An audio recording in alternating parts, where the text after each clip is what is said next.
It is the Mike Show. It's the Tuesday edition. It really feels like Monday, though. I mean, this is like the most Monday Tuesday that has ever happened. It just feels that way. But Megan's joining us, so it has to be Tuesday. She is from SHARE Greater Lynchburg and the Greater Lynchburg Community Foundation, and she each and every Tuesday brings us a guest, and today is no exception. Megan, who did you bring? Yes, good morning. Happy Tuesday. That feels like a Monday. Yes, I'm excited that Sharon Manana from WPA was able to join us today. And we've been corresponding over the last few months regarding the White Rock Community Hub program and just working on bringing different nonprofits to the table to discuss how that space could be utilized by different nonprofits in our community. So it's been an awesome example of how SHARE and the Greater Lynchburg Community Foundation could sort of aggregate some nonprofits together around a common theme. And the output of all of those conversations and all of that hard work is happening this Friday and Saturday. So we brought Sharon on to tell you more about ways that our community can come together and kind of celebrate the next steps at White Rock. Very, very cool. Well, Sharon, welcome to the program. Thank you so much for joining us and taking time today. Tell us about the White Rock Community Hub. Tell us from the idea behind it and the inception, and then from you're very, very far along. We're to the point where you're going to be touring, and we're looking for folks that can utilize the facilities. Tell us where the idea came from and what all we can expect. Sure. Thank you so much for having me, Mike and Megan. It's a pleasure to be here. So I'm Sharon Manana, as you heard, with WPA Work Program Architects. We are one of the consultants working with the city of Lynchburg to facilitate a community-led, city-supported effort to renovate the historic White Rock Elementary School into a community asset. So our team has been working with the community for several months now, and we're nearing the end of our work with the team. We actually, yes, you can look on the city website and learn more about this project. There's some historic photos to give you some context, but the idea really came from the community. What would they like to benefit that space? It was a former Head Start program, and so the community was really looking for something that would serve all ages. And when we were last with the community, they had various pitches, all alluding to what would be a community center or something along those lines. So we're really excited to tour the building with the community this Friday. It's optional from 4 to 6 p.m. Our team will be there to answer questions. We'll have boards to help you visualize what the spaces look like upon entering. And then on Saturday, we'll have our final presentation, so you can have a final look at everything we've heard up until this point. Some folks wanted a computer lab or city support, whereby periodically city staff would remote desk into some of these spaces and they could offer various supports that the community would want. We're also, the city is looking to partner with nonprofits that could supplement some of the programming they're providing through the library or Parks and Rec. There's a cafeteria building adjacent to the basement first floor. There's also a police substation. So really all the things that the community has asked for, we've tried to fit within this facility. The spaces are also quite large, so we're looking forward to seeing what sorts of partnerships could emerge from working with the city and the community. Well, this is tremendous. How long from the time, and you may have answered this already, but how long from the time that folks kind of envisioned the use of this space to now? How long has that been? We kicked off in September of last year.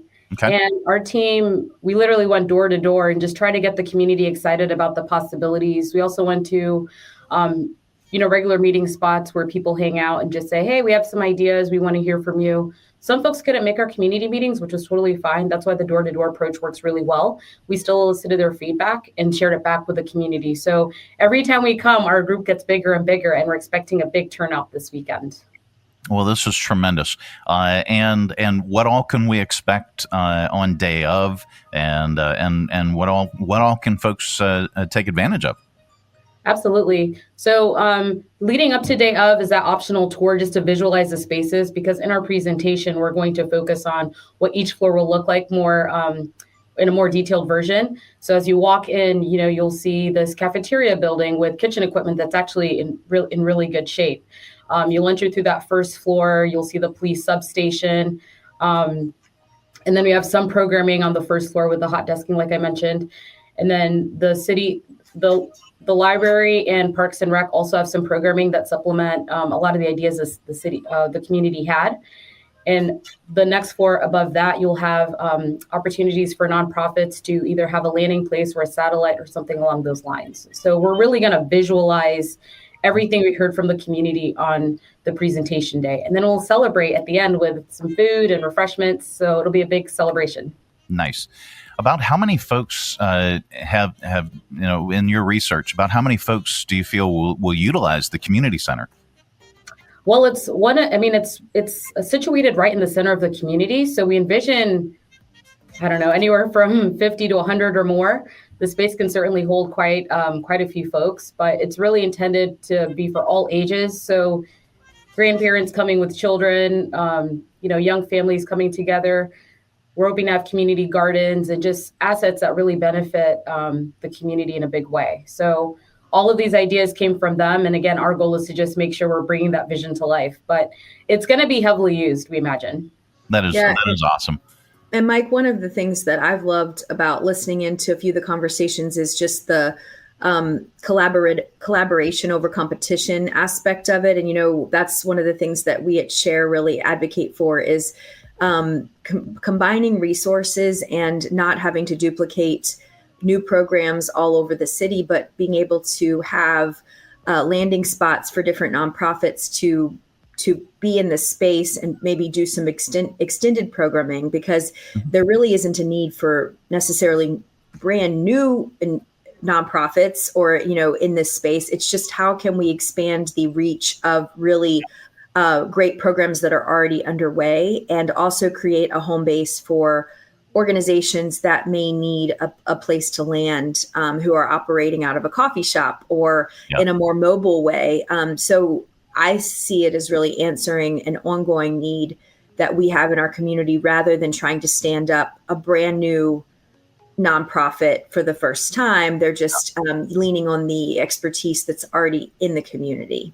Well, this is tremendous. It's taking place. The final presentation is taking place Saturday, May 31st, 11 a.m. to 1 p.m. And again, there are activities and things to do.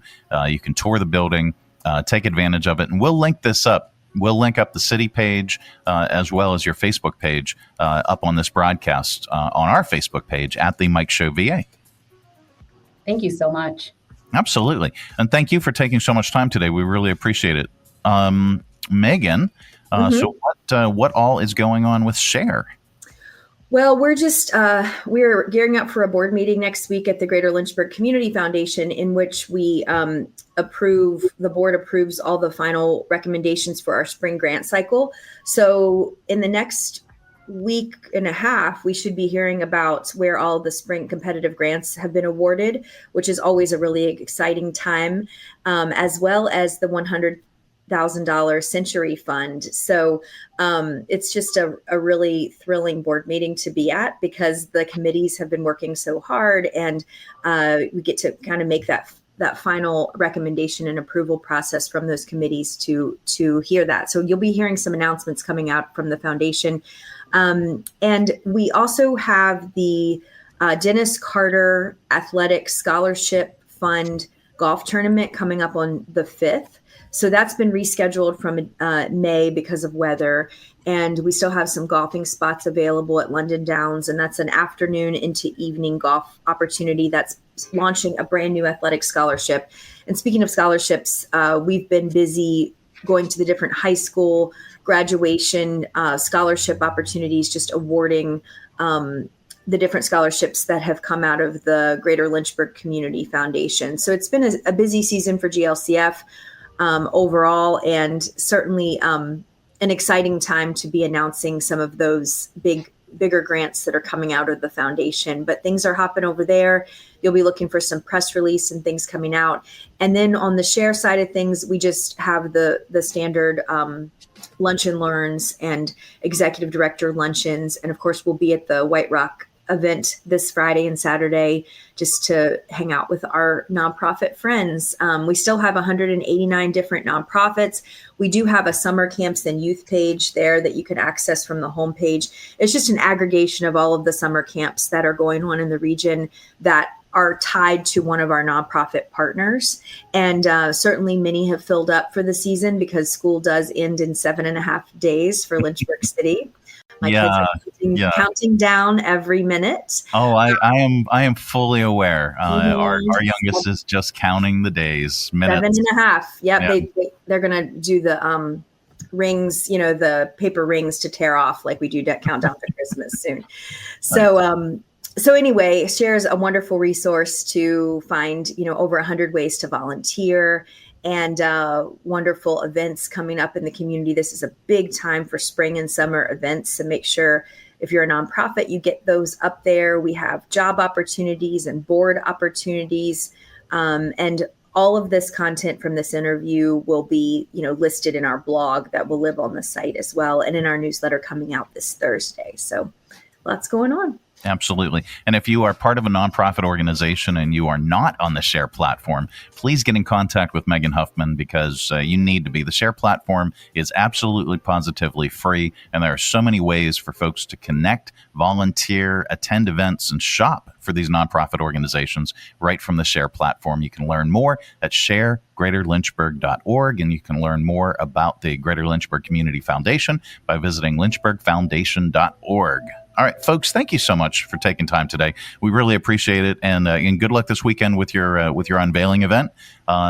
We really appreciate you guys and everything that you're doing for our community.